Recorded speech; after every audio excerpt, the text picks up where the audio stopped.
Hi guys, welcome back to another video. Today I have here a very sad plant. This orchid, it's like almost dead, it's very dehydrated, and I want them to save it and I take you along. So before we start, I will just show you some signs that this orchid is suffering, and I have another seedling that is encountering some difficulties as well. So let's go through those first. I do have a completely playlist with a ton of Phalaenopsis videos if you'd like to discover a little bit more. Signs that this orchid is very sad. First of all, the leaves, they are all wrinkled, they are lumpy, they are not plumpy. If you touch them, they are papery, which means that we don't have enough water inside the cells of these leaves, so it's very, very much dehydrated. And some of the signs are, again, wrinkled, super lumpy, thin leaves. Another sign that I can notice here is that it does have 2 flower spikes. Good sign, right? Not necessarily. Some hybrids, they will push out flower spikes even when they are struggling. It can work as a strategy to save the plant, but also the flower spike will use all of the nutrients and water that this plant has to survive. In this case, one flower spike has a bud that is blasting. Bud blast, it is a sign that something can be wrong with your Phalaenopsis, and the other flower spike has something very peculiar, very typical of stressed plants. That is, the flowers are all distorted. They didn't grow well. They are not exactly the size they are supposed to be. They are lumpy as well. They are like super papery because this plant doesn't have enough energy to hydrate its flowers.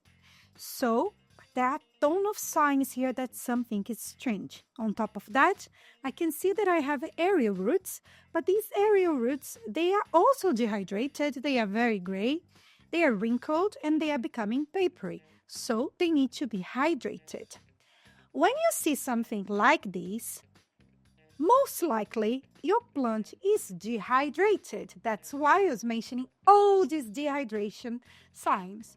And without proper hydration, your plant will end up dying if you don't fix the issues. If you find something like that in a supermarket, you want to attempt to save it, if the plant is discounted, go for it, because sometimes they think that your plant needs is just some water to soak for 15 minutes for 1-2 days, and then your plant will be plumpy again, will be super happy, and that you will got a discounted Phalaenopsis and was super easy to fix it. However, that's not the sign here. If you look into the mix, it's very much wet. So I have some other issues that we'll check some. Same thing with the seedling. This was my first Phalaenopsis, the first one that my husband gave me. Oops, that's not the original plant. Produced the cake and I pot the cake separately. But if I look at the leaves are becoming smaller. So one leaf is smaller than the previous leaf. And on top of that, the leaves are very wrinkled as well. So I have the same issue, that is dehydration. If you notice that the leaves are getting smaller and smaller, that means that your plant is stressed. Something is wrong. I know that is dehydration because the leaves are all wrinkled, as I mentioned. I repeated wrinkled so many times in this video. I am sorry, but I guess you understood what's going on here. Same thing, I do have 3 tiny aerial roots, but I don't think the roots inside the mix are growing well. So what we will do today, we will basically assess both orchids. I'll show you how I will attempt to save them, what should we do in this case, and then I hope in the future I'll have 2 super healthy Phalaenopsis that will be able to keep growing leaves, and in the future they will be able to bloom properly, not like that. That's the type of content you'd like to see here. If you wanted to know how I save my orchids, stay tuned. Hit the like button, subscribe to my channel, and I do have some affiliated links down below, some products that I use, and also a super thanks if you're feeling a little bit extra. More than that, let's finally dive into these pots. So here I have my plant, and the first thing is to check the roots. So I do have here some aerial roots, as I mentioned in the beginning. And usually when an orchid is dehydrated, the roots are either too dry, damaged, or unable to absorb water effectively. As I told you, the mix is completely wet. So I do have live roots. How I know that these roots are live? Because when I touch them, I can see that they are not papery. Like that roots like this one, they will be too brown, they will be too thin, and they are papery. There is nothing alive here. Live roots, they will turn green when they are watered, but this one section was dead and the other was alive. So I do have some live roots there, only this area roots. What's happening inside this pot? This is a keiki that came from a mother plant. So this section here with the live roots, it's all from the mother plant. This section here, it's all completely dried. So I don't have roots, live roots that are hydrating my plants. The whole section that is still alive, it's down here. I don't need this section anymore. Something else with this plant is this flower spike. So we need to cut both the flower spikes because a flower spike will drain energy from my plant that's already very much dehydrated. So I have a sterilized pair of pruners here, and I will just go to the base. I will cut it here, cut the second flower spike, and also I will cut down this section that is dead from my plant. I don't have all of this, so my plant is free now.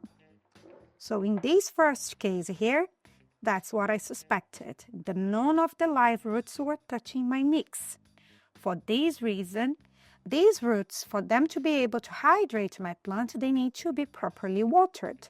Because they were growing there, they can absorb some humidity, but wasn't enough to keep my plant growing healthily.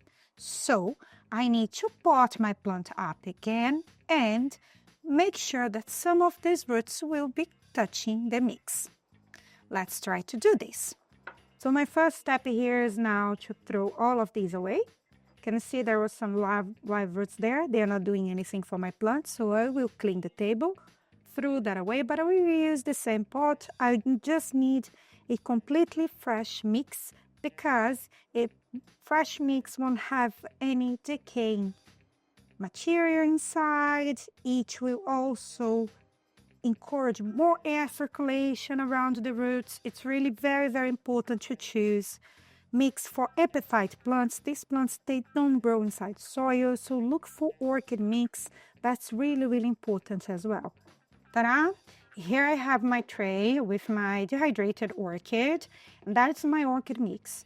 I pot most of my orchids with a mix of bark and sphagnum moss because the moss helped me with a little bit of moist, and bark will aerate my mix. However, if you are a beginner, just bark will be great. You just have to soak your orchid when you're watering it. But I'm not gonna cover that today. I can link some videos on the description down below. So here I will start placing a little bit of moss at the bottom. Then I have my orchid. As I said, it's really, really important that we grab some of these aerial roots and place them inside the pot so they will be able to absorb the water that I will offer my orchid. It is possible to grow these orchids without any potting mix, but I would have to spray these roots almost daily. And as you can see, I'm not able to do that. That's why this plant is looking so super sad. I will keep layering it. This pot is still enough for this orchid. It has a ton of ventilation holes. Ventilation holes, they do help aerate your potting mix a little bit more. You don't need to have a transparent pot for your epiphyte orchid. We use transparent pots because it helps to see the roots of our orchids, to see if they are growing up when we are watering, if they are growing inside the potting mix, how they are doing. However, if you are an experienced grower, you know when to water your orchid, you know that you can pot your plants in any pot that you prefer. There are people that like clay pots, there are people that prefer opaque pots. But if you're a beginner, sometimes transparent pots with ventilation slits like this one, they are really, really helpful to keep your plants growing healthily. while you learn a little bit more about them. So this pot would be perfect for my Phalaenopsis. Phalaenopsis are tropical plants in their natural habitat, specifically the species.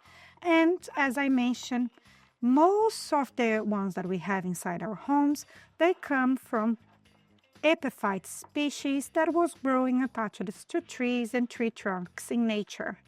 For this reason, when we try to mimic it, we offer our plant a little bit more chance for them, a little bit more chance of surviving.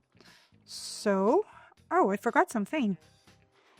This is slow release fertilizer. I will add some beads and will help my plant to receive nutrients when I forget to actually fertilize it with my water. So I'll use just a few beads. Usually Phalaenopsis, they have feeders, so adding slow release fertilizer is really, really good for my plants. I have a rock here that I was using before. I will place it on top of my orchid here. So as you can see, most of the roots now are touching the mix. And let me place the tag. Tell you what I'm going to do after I pot them up. I'll just show you the second orchid and then we can come to the conclusion. One second. So here I have my second orchid. It's a tiny, tiny seedling. And again, has similar problems to the other one. The leaves are limpy. So let's see how the roots are. The mix is not super old. I didn't repot this plant long ago, but something happened to the roots of this seedling. Let's see. I hope you can see what's happening here. The situation is similar to the other one. It's definitely lack of roots, or the roots are not hydrating my plant. But here, as we can see, I had a case of root rot or something happened with the stem of my plant here. So the roots that were inside the potting mix, they died. This root is dead. I can see developments coming out. This root is also dead. This root is also dead. And this one as well. So everything here is dead. It's dry. This section of my plant doesn't do anything for it anymore. So what I have left, not much, which is really sad because more roots, more chance we have of saving our plant. The other one had many more roots than this tiny seedling. I do have one root here, one long root, and one tiny root that's starting to grow. So my plant will rely on both these roots to be able to survive. They were not touching the potting mix. For this reason, they were not being able to hydrate my plant. I don't know if this tiny root here can hydrate, is absorbing water because it's very small still, but I'm sure that this one will be able to absorb some water. So, similar to my last reporting, I need to make sure that these two tiny roots are touching my potting mix, but I need to be careful with this stem because this section of my orchid, if I start to wet this section all the time, I can have a case of stem rot and I can lose my plant. So I need to be careful. I can add some potting mix up to here, but not further up. So I will reuse the same potting mix, but I will offer it a new bark, new moss, because I don't know, something was strange here. I think this pot is big, but let's see and let's hope that these will do. Different from the other one, this pot doesn't have any ventilation slits, but I will make sure that I add a ton of bark and then this plant will have enough air circulating here. So there we go, I have this my little sad orchid here and the same mix that I used before. The difference from the previous mix that had these orchids potted in, I will add more bark this time. I think I had too much moss and I don't think I actually used the same ratio that I usually do with other Phalaenopsis. So that could have been a reason why I had some root rot in there.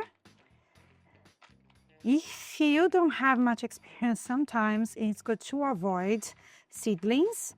These baby orchids, usually they are the most difficult one for us to grow, because not only they will take longer, but they are prone to more disease than grown orchids. Phalaenopsis are very, very resilient, but we can have a case of something like that from time to time. It happens. Hopefully I'll be able to save this one.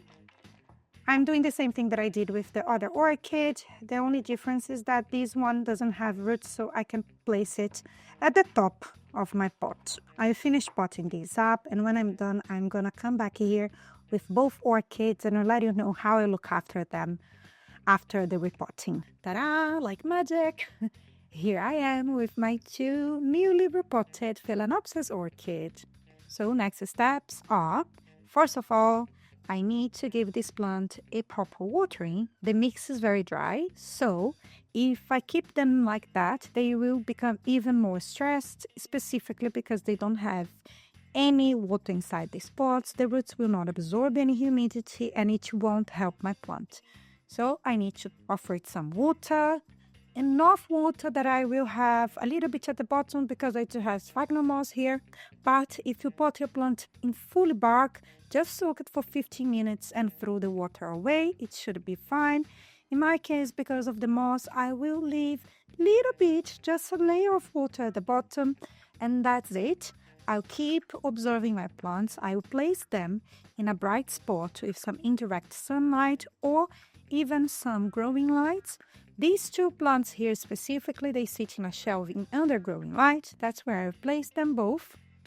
In the next few weeks, I'll keep observing both plants to see if they are becoming a little bit more hydrated, if the roots are absorbing water, because if I notice that the situation is getting even worse, then my only other option would be to actually place these plants in an enclosed space to see if they would save some water, not lose water to the environment, and then push out more roots. But I don't think I have to do that.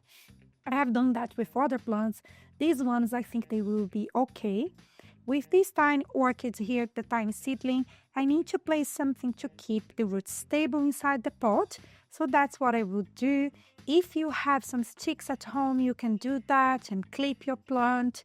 I can place rocks on the top just to have your plant stable until the roots are grown, and hydrating a plant so the root tip will not move, and then you can maybe break the root somehow, which wouldn't be really good for your plants. It's advisable to keep your plants very stable inside your potting mix. More than that, the key here is to observe your plant and make sure these roots are growing, they are hydrated, so healthy roots will maintain super health and hydrated plants. In the future, we're gonna have bigger leaves, we're gonna have more roots, and then we'll be able to push out flower spikes and have a beautiful, amazing, and magical bloom show.